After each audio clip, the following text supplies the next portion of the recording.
Драги слушателки, мило ни е што ја слушате оваа епизода од програмата Жени со надеж. Јас сум Сандра и во денешната епизода ќе продолжиме да размислуваме за менталното здравје, односно за разните психички нарушувања, бидејќи сакаме да ја подигнеме свеста за оваа проблематика. Целта е да обработиме барем дел од овие нарушувања за да ве едуцираме и информираме. Се разбира, како и досега, секоја тема ќе ја погледнеме од перспектива на Светото писмо, за да сватиме дека без разлика со што се соочуваме, ние сме скапоцени, сакани и вредни во Божите очи.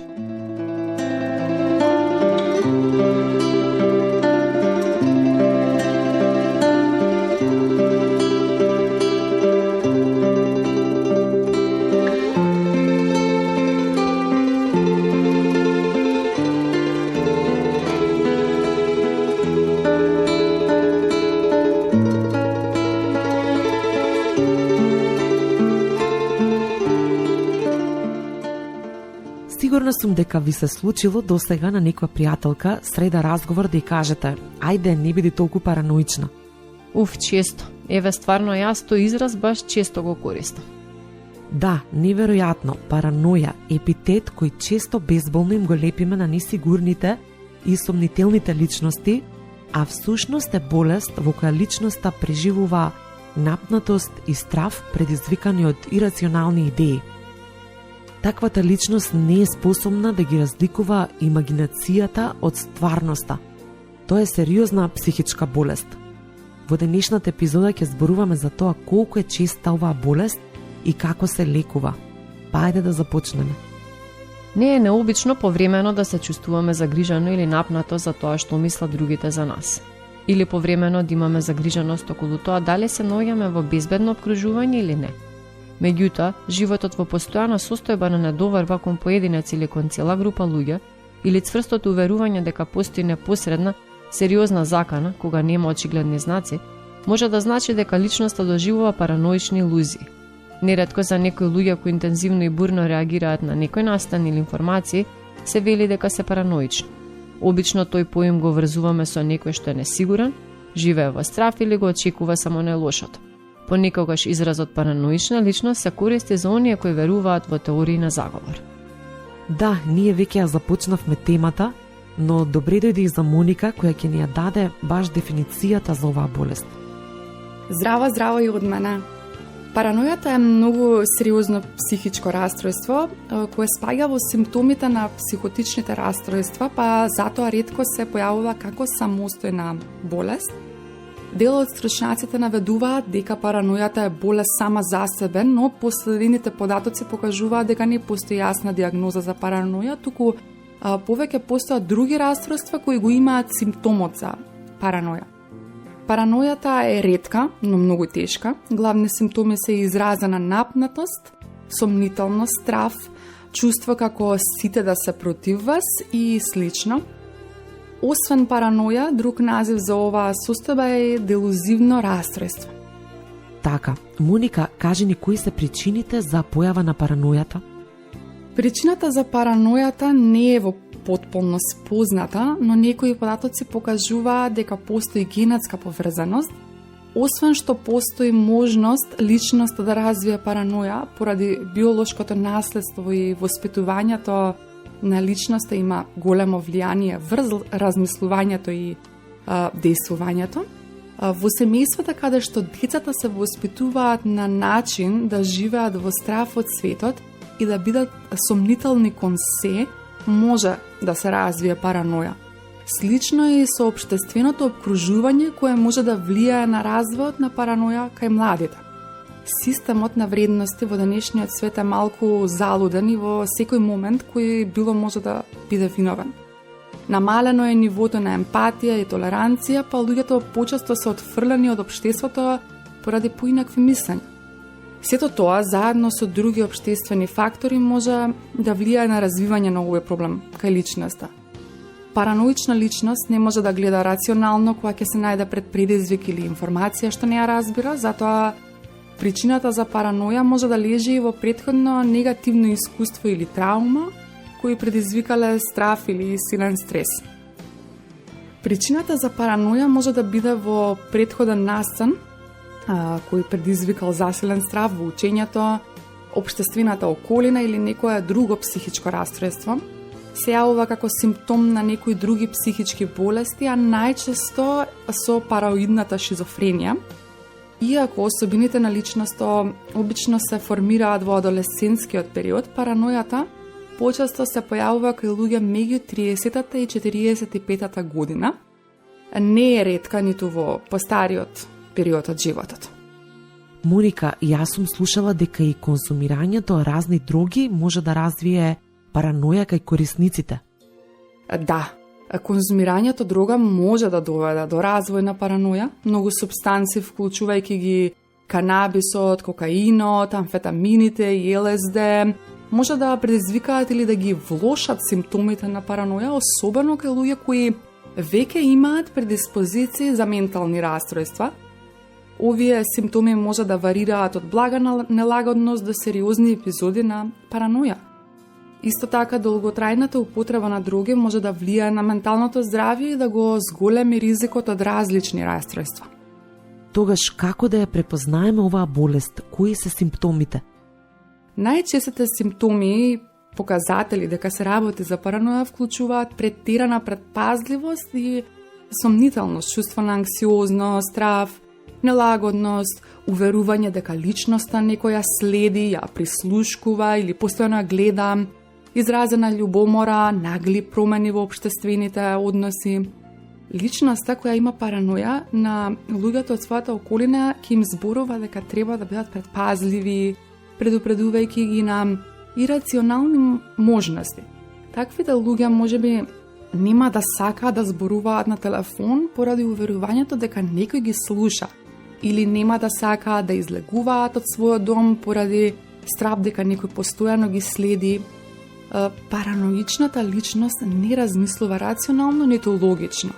Болниот може да има параноја и за некои прашања во животот, да се однесува ирационално, но истовремено може да има многу логично и здраво размислување за други работи. Параноичните личности можат нормално да функционираат, да работат и да се дружат и само понекогаш да доживуваат параноични симптоми. Во некој случај на прв поглед не може ни да се препознае дека личноста пати од параноја. Една од главните карактеристики на овој проблем е тоа што луѓето со ова расстройство лесно влегуваат во расправи, но и дека е многу тешко да се смират, односно да се уверат дека се ирационални или дека не се во право. Не прифаќаат други логични објаснувања, бидејќи за нив тие се не се логични, па затоа цврсто веруваат во своите замисли и мислења. Спомена дека паранојата може да биде предизвикана и од некои други психички болести. Ајде објасни ни го тоа малку. Така, паранојата може да биде предизвикана од други психички болести и расстройства како што се следниве. Параноично расстройство на личноста станува збор за долготраен шаблон на проблематични мисли, однесувања и чувства кои обично се развива во адолесценцијата и поминува со годините. Делузивно расстройство, личноста има една илузија или фиксација без други симптоми на ментална болест. Некои стручњаци токму паранојата ја нарекуваат делузивно расстройство.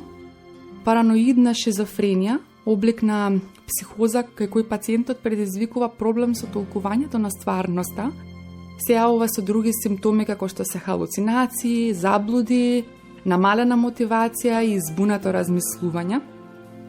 Психотично расстройство или психоза, личноста има нарушено тестирање на стварноста, доживува халуцинации, несоодветно комуницира, има комплексно нарушување на односот кон себе и кон околината.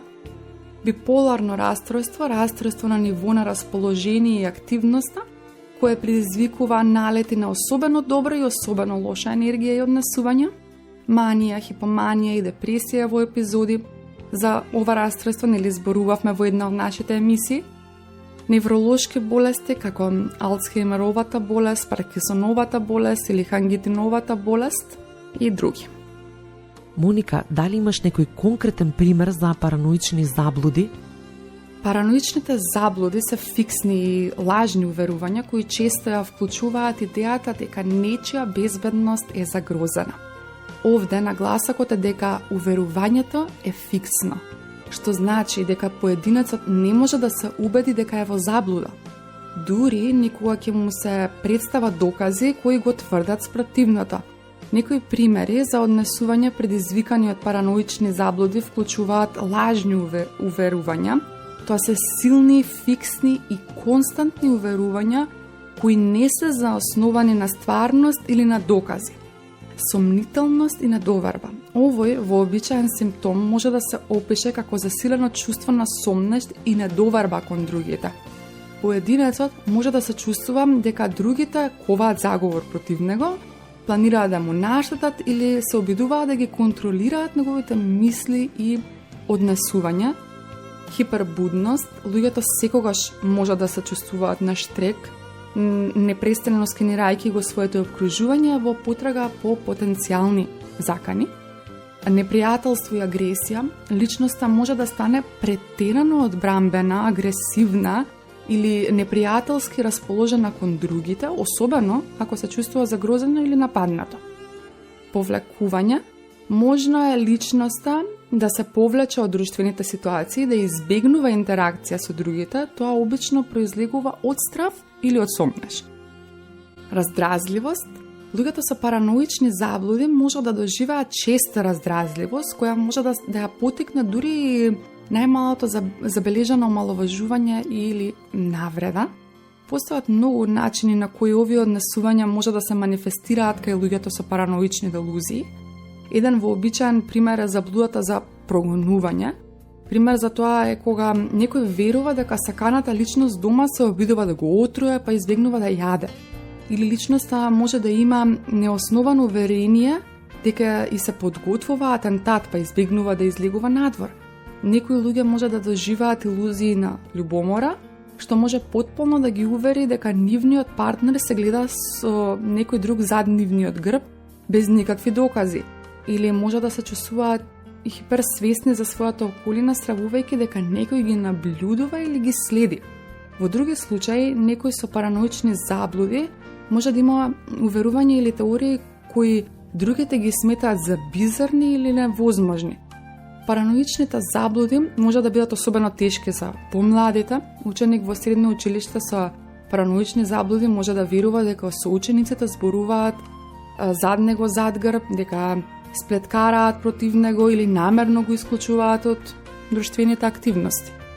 Така, ќе ни кажеш ли тогаш како се лекува паранојата? Да, Нена. Прво би кажала, ако кај некоја личност почна да се појавуваат знаци на параноја, претходно немала диагностицирано ментално расстройство, обидете се обзирно и внимателно да разговарате со неа. Веројатно веќе ќе забележите дека со таква личност не може да се расправате, па затоа се советува да не се ни обидувате да ја противречите на параноичната личност.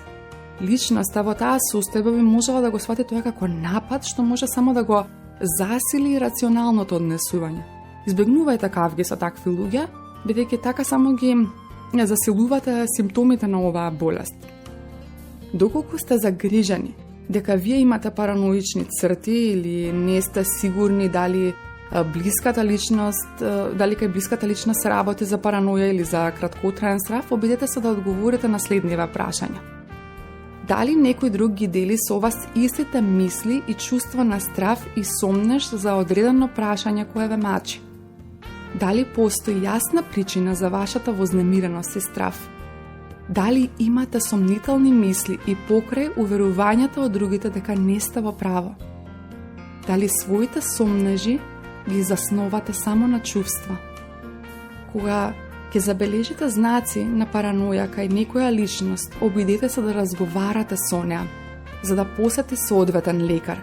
Обично тоа не оди така лесно, па во некои случаи е потребно личноста присилно да се однесе кај лекар на разговор.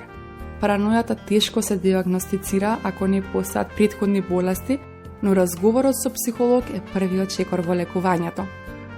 Лекувањето на паранојата се спроведува во зависност од причината, но обично се користат индивидуални психолошки терапии заедно со лекови.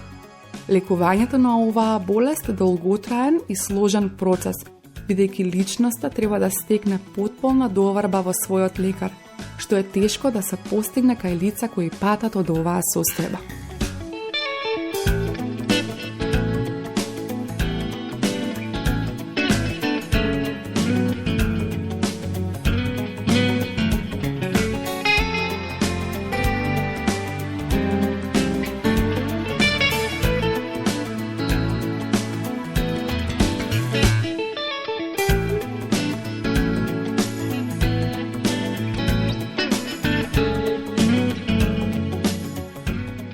Драги слушателки, во денешната епизода зборуваме за паранојата. Во продолжение ќе пристапиме на оваа тема од перспектива на Светото писмо, со цел да го истражиме и духовниот аспект на истата. Поврзувањето на паранојата и Библијата може да се истражи низ неколку аспекти. Во Библијата постојат многу теми кои се занимаваат со стравот, сомнежот и внатрешните конфликти. Например, психолошки аспекти. Некои библиски ликови, како што е Давид, изразува сомнеж и страв во своите псалми. Неговите чувства можат да се толкуваат како израз на внатрешна борба и страф од прогонителите. Морални дилеми. Во Библијата често се зборува за доброто и злото, што може да доведе до параноја кога поединецот се сомнева во своите или во тугите мотиви. Крајни последици од гревот. Во многу библиски приказни гревот доведува до страф и изолација, што може да ги одразува параноичните мисли. Пророци и визии. Пророците често доживувале визии и пораки кои можеле да делуваат параноично или застрашувачки, а кои биле сватени како повици за предпазливост и промена. Совети и утеха. Многу делови од Библијата нудат утеха и пораки за верба во Бога, што може да помогне во намалувањето на чувството на параноја. Размислувајќи за овие аспекти, можеме подобро да разбереме како паранојата може да се појави во библиските текстови и како тие текстови можат да понудат перспектива за внатрешниот страф и борба. Библијата е света книга која во себе ја содржи пораката за спасение, што Бог му ја нуди на секој човек во Христос и преку Христос. Освен што најавува вечно спасение по смртта, Библијата ни учи како треба да живееме за уште тука на земјата да имаме мир и радост во својата душа. Исус Христос е пред се спасителот на светот и неговото откупително дело е насочено кон тоа на човекот да му подари вечен живот. Меѓутоа, факт е дека Исус на многумина им помагал во нивните овоземни душевни и телесни потреби. Тој исцелил многу болни луѓе и на многу вознемирени личности им го вратил вистинскиот мир во душата. Во одредена смисла, би можеле да кажеме дека токму Господ Исус е најдобриот и најефективниот психотерапевт. Мудрите библиски совети, како и начинот на кој Исус постапувал со луѓето, можат да се изразат како заповеди кои, кога се спроведуваат во животот, на човекот му носат мир во душата и здравје на телото. Можат да се сведат на следниве 10 заповеди. Запознај се себе си. Првата заповед на успешната психотерапија која гласи запознај се себе си, најдобро ќе ја оствариме ако се запознаеме во потполната вистина, а таа гласи дека човекот е грешник кога Бог го љуби. Тоа е вистината за сите луѓе. Ако сакаме да бидеме искрени кон себе, мораме да признаеме дека сме грешници, дека секој ден правиме гревови и носиме погрешни одлуки. Никогаш правиме лошо поради својата злоба, а никогаш поради својата ограниченост. Во секој случај, Библијата е во право кога вели: нема праведен ниту еден, Римјаните 3:10. Меѓутоа, треба веднаш да се додаде дека човекот не е само грешник, туку е и грешник кога Бог го љуби. Прифати се себе си. Меѓутоа, не е доволно само да се запознаеме себе си, туку потребно е да се прифатиме такви какви што сме, да се увериме дека е добро што постоиме, дека го збогатуваме овој свет.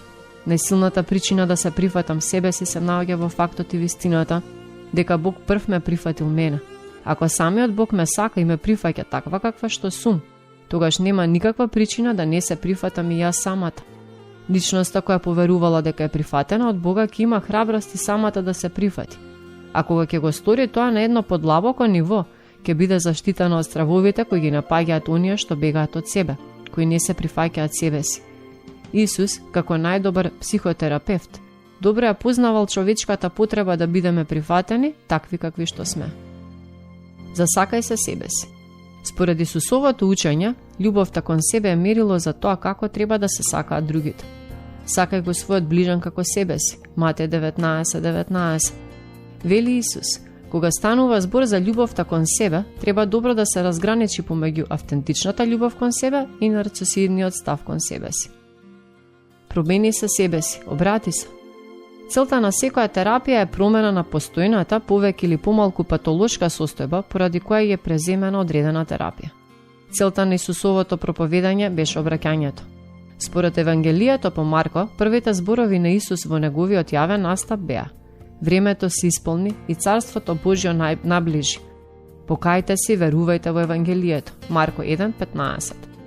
Во своите проповеди Исус го повикуваше народот на потполно обраќање, интелектуално, емоционално и суштинско. Обраќањето мора прво да започне на интелектуално ниво. Морам да увидам, да сватам што сакам да променам и зошто го правам тоа. Живее во вистината. Човекот е во голямо искушение да бега од вистината и да ја крие својата вистинска состојба во илузорната тврдина на лагите и преправањето. Бегајќи од вистината, човекот може да побегне во болест, најчесто психосоматска, потоа во невроза, па дури и во психоза. Иако личноста не е свесна за тоа, во неа проработува ирационален механизам кој има моќ моментално да ја намали анксиозноста што настанува од вистината, која секогаш не потсетува на она што е, на болната и тешка состојба која не можеме или не сакаме да ја прифатиме. Меѓутоа, од вистината не може да се побегне далеко и личноста влегува во уште поголема неволја, во психички или психосоматски болести. Човекот е создаден од Бога да живее во вистината, со зборови однесување, со својата душа и со своето тело да ја зборува вистината и на тој начин да биде одраз на Бог, кој е самата вистина. Имај чиста совест и биди како дете.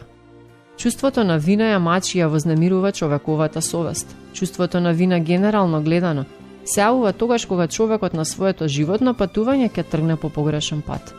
Нормален човек не може да ги крши внатрешните морални принципи, а при тоа да не чувствува никаква вина и анксиозност. Исус јасно дава до знаење дека вината е поврзана со гревот, а коренот на гревот е во човечкото срце. Зашто од срцето излегуваат лоши помисли, убиства, прелюбодејства, блудства, кражби, лажни сведоштва, хули. Матеј 15:19. Библијата на повеќе места не повикува да имаме чиста совест. Апостолот Павле му порачува на Тимотеј: има и вера и добра совест. 1 Тимотеј 1:19. Па му дава до знаење дека Бог од нас очекува да имаме љубов од чисто срце, добра совест и од нелицемерна вера. 1 Тимотеј 1:5. Верувај во Бог и осмисли го својот живот прифаќајќи го својот крст. Вистинската вера му отвара неограничени можности на човекот кој својата надеж ќе ја стави во самотниот и добар Бог. Се е можно за оној кој верува, вели Исус. Матеј 9:23. Силата на верата надминува моќта на сугестијата и автосугестијата, бидејќи во чинот на верата се активираат сите човечки способности, неговиот разум и срце, мислите и емоциите, односно целото негово битие. Библијата речиси од секоја своја страница не поттикнува на вера. Простувај за да ги ослободиш во себе силите на љубовта. Исус не повикува да ја надвладееме омразата со љубов. Тој не повикува да ги сакаме дури и своите непријатели и да им правиме добро на оние кои не прогонуваат. Простувањето за кое Исус зборува треба да биде направено со целото наше битие. Во Евангелието по Матеј, Исус не повикува секој од срце да му прости на својот брат. Матеј 18:35. Вистинското простување мора да биде израз на слободната волја. Тоа не може да биде наметнато или изнудено. Во врска со тоа, апостолот Павле вели: како што Христос ви прости вам, така и вие направете. Колосјаните 3:13. Живее во слобода. Бог сака секој од нас да живее во слобода. Господ Исус рекол: ќе спознаете вистината и вистината ќе ве ослободи. Евангелие според Јован 8:32. Со други зборови, тоа значи дека кога ја читаме и применуваме вистината која е запишана во Светото писмо, ние ќе искусиме вистинска внатрешна слобода. Слобода од сите окови и бремиња кои не спречуваат да го живееме животот во полнота. Сакај го Бога над се, а својот ближан како себе си и нема да мораш од ништо да се плашиш. Човекот е создаден поради Божјата љубов. Ние постоиме само затоа што Бог не сака и бидејќи тој сакал да постоиме. Бог преку пророкот Еремија вели: пред да те обликувам во утробата те познавав. Јас постојам бидејќи Бог ме сака. Се што прави Бог го прави од своето уверување дека тоа е најдобро. И тоа на вистина е најдобро. Тоа е апсолутна мудрост и затоа ништо не може да биде помудро ниту подобро од она што самиот Бог го прави. Богот во кој ние христијаните веруваме е љубов. Апостол Јован вели: кој не љуби, не го запознал Бога, зашто Бог е љубов. 1 Јован 4:8.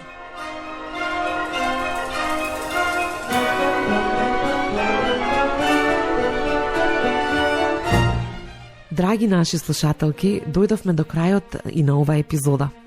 Доколку некој од вас го има овој проблем или познава некој кој го има, би сакале да ве замолиме да не се борите сами со него. Побарајте помош од соодветните институции во нашата држава и ви посакуваме во целиот тој процес Бог да ви даде сила и начин како да се справите со целата ситуација.